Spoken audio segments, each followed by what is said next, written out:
인천시는 지난 2009년부터 시내버스 준공영제를 도입해 시행 중입니다. 시민들의 교통복지를 위해 운송 적자를 보전해주고 있는데요. 하지만 해마다 적자 보전 규모가 눈덩이처럼 불어나 재정 부담이 커지고 있습니다.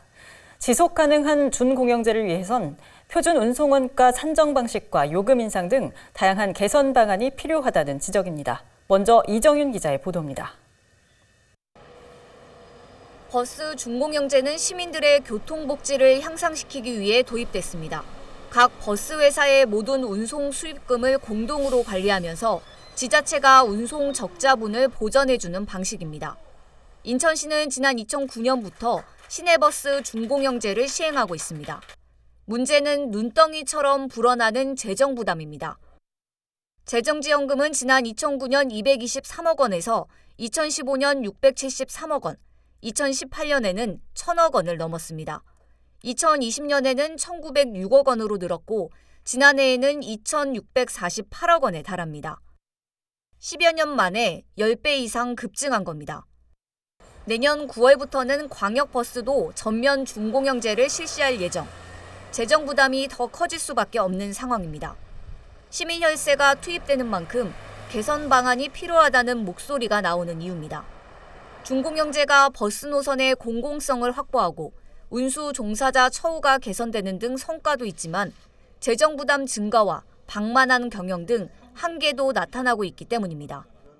준공영제 부분은 여러분들도 아시겠지만 시민의 세금을 투입을 하는데 얼마나 효과적으로 투입을 하느냐가 관건 아니겠습니까? 거기서 핵심은 일단 그 혜택이 시민들한테 고스란히 가고 있느냐에 대한 부분을 판단하는 겁니다.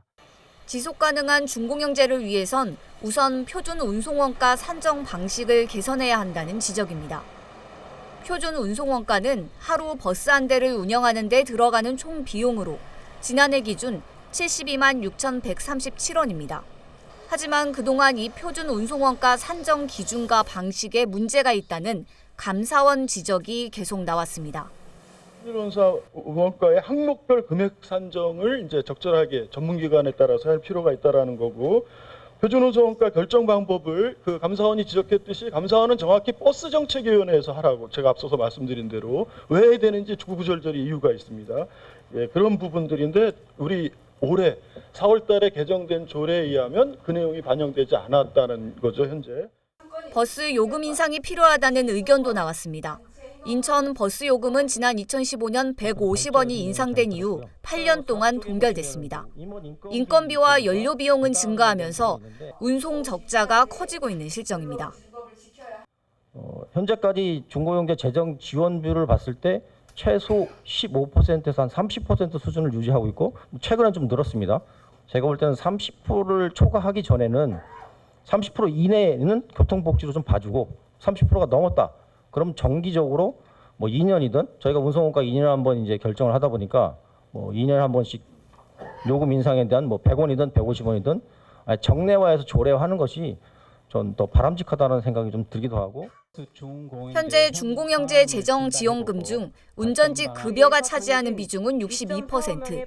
이로 인해 재정 부담이 커지고 있다는 지적에 대해 운수 종사자들은 임금 인상은 근로자들의 처우 개선을 위해 반드시 필요한 일이라고 반박했습니다. 인천시가 대중교통의 공공성을 무시하고 교통복지 정책이 아닌 비용의 논리에 매몰되는 건 아닌지 걱정스럽습니다. 시민 편익 증진과 기후위기 시대에 대비해 버스 노선을 확대하고 있지만 재정 운용에는 비상등이 켜진 상황. 지속 가능한 준공영제 시행을 위한 고민이 커지고 있습니다. BTV 뉴스 이정윤입니다.